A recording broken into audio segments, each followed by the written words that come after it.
Pemerintah pusat telah mengalokasikan anggaran pembangunan sistem penyediaan air minum Kota Bengkulu, Bengkulu Tengah dan Seluma atau SPAM Kobema.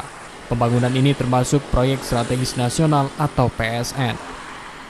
Saat ini sedang dibangun jaringan distribusi utama atau JDU dengan kisaran anggaran sebesar 48,4 miliar rupiah yang bersumber dari APBN.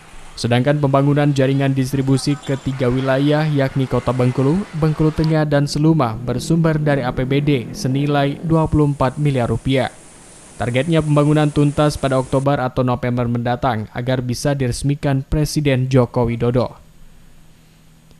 Anggota Komisi 3 DPRD Provinsi Bengkulu Darmawansa menyampaikan Komisi 3 ikut memantau progres pembangunan. Salah satunya memastikan pembangunan tidak mengganggu lalu lintas karena saat ini sedang dilakukan penggalian untuk pipa besar.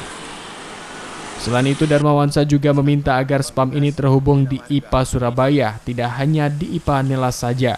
Karena air baku IPA Surabaya bersumber dari Sungai Bengkulu yang kondisinya tidak baik dan pihak PDAM harus menyiapkan anggaran penjernihan air yang besar.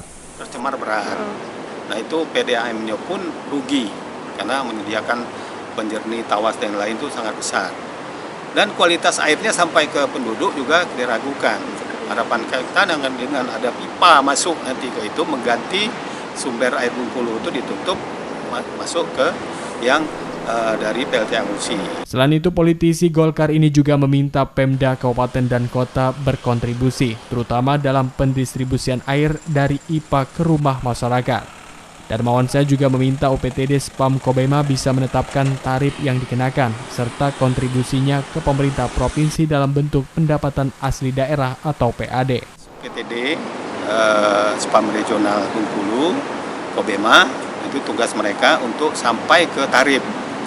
Nah, tarif ini nanti bagaimana supaya ada kontribusinya juga untuk daerah. Jadi pendapatan asli daerah ke depannya. Karena air baku itu juga kita juga harus pendapatan daerah ada di air baku. Siska Harliana, RBTV melaporkan.